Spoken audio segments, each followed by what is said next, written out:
Everybody wants to sell high, but the list it and they will come strategy is dead. If you want to walk away with the most net proceed, you have to stop thinking like a homeowner and start thinking like a buyer. Here are 3 smart moves that most sellers overlook. Point 1.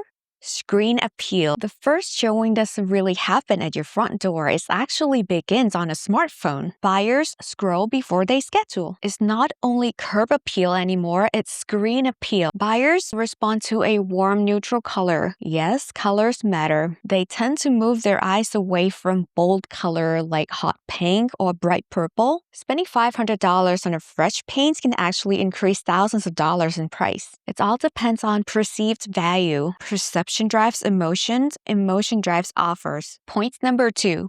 Be careful on your upgrades. Don't spend $50,000 in kitchen renovation. You're not going to see that money again. And you're not even going to be the one who uses it. The buyers don't care that you imported the tiles from Italy or Egypt, or the designer is from England or Paris. Don't push the buyer to spend $100,000 more just because you think this is the right vibe for the house. I'm not saying don't upgrade your kitchen if it's way back from 1970s. Just don't overspend it. Just make sure it's functional, neutral looking, and it's good to a modern standard. It doesn't have to be a top-tier design kitchen. Remember, a buyer is buying a house, not your taste. And if you're thinking of upgrading your home, there are more alternatives that make more sense. For example, smart thermostats, energy-efficient windows, insulation, even a new heater or AC. Those can be pointed out to buyers that they're buying this home with these features so that in the future they have less utility bills. If we can show them that buying this house is actually going to lower their future expenses, that's going to justify itself easily for a higher price. Comfort and predictability sell. Point 3.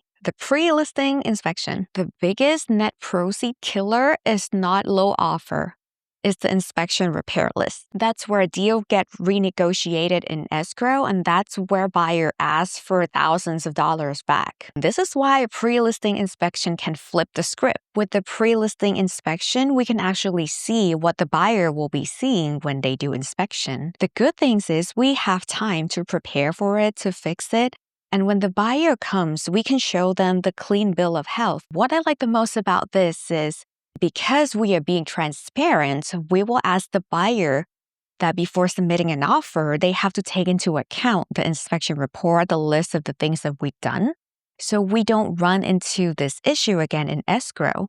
They know what they're getting themselves into. That's how I avoid game playing in escrow, to prevent when a buyer come in $20,000 more than asking price and then asking for $30,000 in escrow. That's not going to happen with my seller.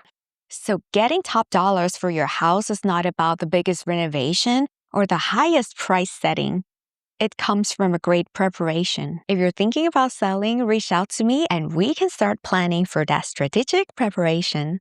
See you at the next video.